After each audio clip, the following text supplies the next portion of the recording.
Sir আপনি ওখানে সাড়ে যান।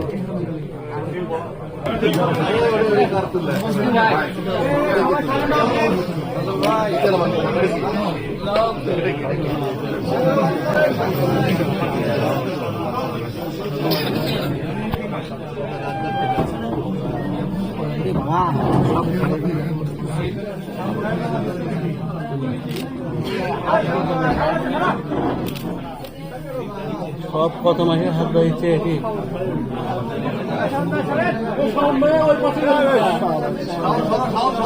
সাউন্ড ক্যামেরা রাখলে এই ক্যামেরা এটা ছুড়ে আসো এই সাউন্ড ভাই সাউন্ড ভাই তো এটাই রাখলে সিপার মধ্যে ফেরাইলে কে মামা হাত পুড়ে নাও সামনে আমার সামনে যাওয়ার আরেক ক্যামেরা বেরিয়ে গেছে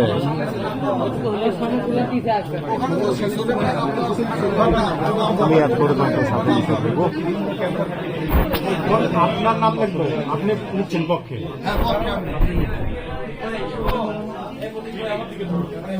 রেজাউল করিম বাদশা উপরে হাতে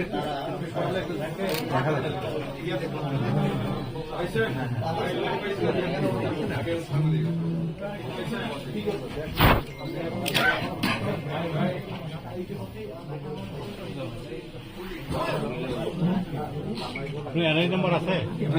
আইডি কার্ড আছে আছে নাম্বারটা দিলেই হবে না থাকে মোবাইল নাম্বার মোবাইল থেকে এনআইডি নাম্বার একটু নাম দিতে না এই আছে ছেলা দেখতে না খালি টাকা দিতে ভাই আপনি সামনে তো একটু বেশি ধরে কুটি ঠেলা মারবো কুটি ঠেলা আমার গাড়ির উপরে 2 হাত তুলে দিছে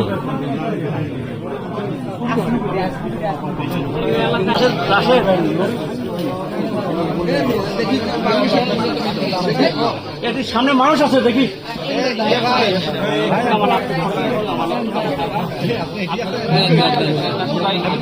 আমি কারণ যে একবার ক্যামেরা আমার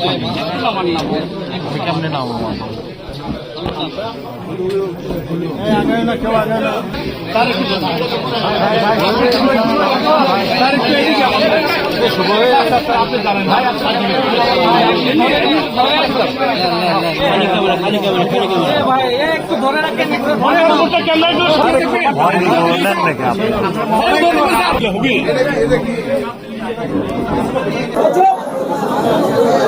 আপনারা সবাই জানেন যে অন্তর্বর্তীকালীন সরকারের মাননীয় উপদেষ্টা ঘোষিত সময় অনুযায়ী আমাদের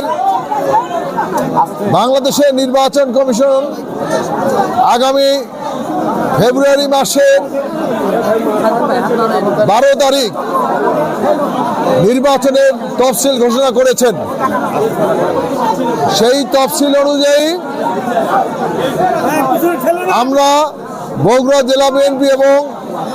আমাদের অঙ্গ সহযোগী নেতৃবৃন্দ আমরা এখানে এসেছি, কিন্তু আমরা আইনের প্রতি শ্রদ্ধাশীল বিধায় আমরা 5 জন ভিতরে যে আমরা বিএনপির ভারপ্রাপ্ত চেয়ারম্যান, বাংলাদেশের গণমানুষের নেতা, যিনি দীর্ঘ 17 বছর ফ্যাসিস্ট আওয়ামী সরকারের বিরুদ্ধে সুদূর প্রবাসে থেকে লড়াই করেছেন, সংগ্রামের নেতৃত্ব দিয়েছেন, মানুষের ভোটের অধিকার আদায়ের লক্ষ্যে, এদেশে গণতন্ত্র পুনরুদ্ধারের লক্ষ্যে, ফ্যাসিস্ট সরকারের পতনের লক্ষ্যে এবং এদেশের মেহনতি জনগণের ভাগ্যের পরিবর্তন লক্ষ্যে সেই কাঙ্ক্ষিত নির্বাচন আগামী 12 ফেব্রুয়ারি 2026-এ অনুষ্ঠিত হবে। আমরা তারই লক্ষ্যে আমাদের বিএনপির ভারপ্রাপ্ত চেয়ারম্যান দেশনায়ক তারেক রহমানের এই বগুড়া, তিনি বগুড়ার সন্তান, আমাদের বগুড়ার অহংকার, এবং তিনি সদর আসন থেকে নির্বাচন করছেন। বিএনপি থেকে মনোনীত হয়েছেন। আজকে আমরা আমাদের সেই প্রিয় নেতা বগুড়ার সন্তান তারেক রহমানের মনোনয়নপত্র আমরা আমাদের মাননীয় জেলা প্রশাসকের কাছ থেকে আমরা সংগ্রহ করেছি এবং সেই জন্যই আজকে আমরা এখানে এসেছি।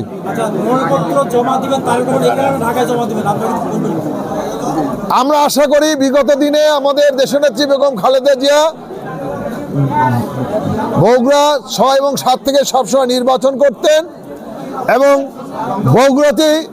তার মনোনয়নপত্র আমরা জমা দিতাম। তো আমরা আশা করি হয়তো সময়ের অভাবে আমাদের নেতা তারেক রহমান হয়তো থাকতে পারবেন না, কিন্তু আমরা বগুড়ায় মনোনয়নপত্র জমা দিব, তার পক্ষে জমা দেব ইনশাল্লাহ। হ্যাঁ, আপনারা ইতিমধ্যে শুনেছেন যে 25 ডিসেম্বর আমাদের নেতা তারেক রহমান বাংলাদেশের মানুষের নেতা, আগামী দিনের রাষ্ট্রনায়ক, সরকার প্রধান। আমরা আশা করি ইনশাল্লাহ তিনি বাংলাদেশে আসছেন এবং বগুড়ায় আসবেন, তবে দিন তারিখ এখনো ঠিক হয়নি।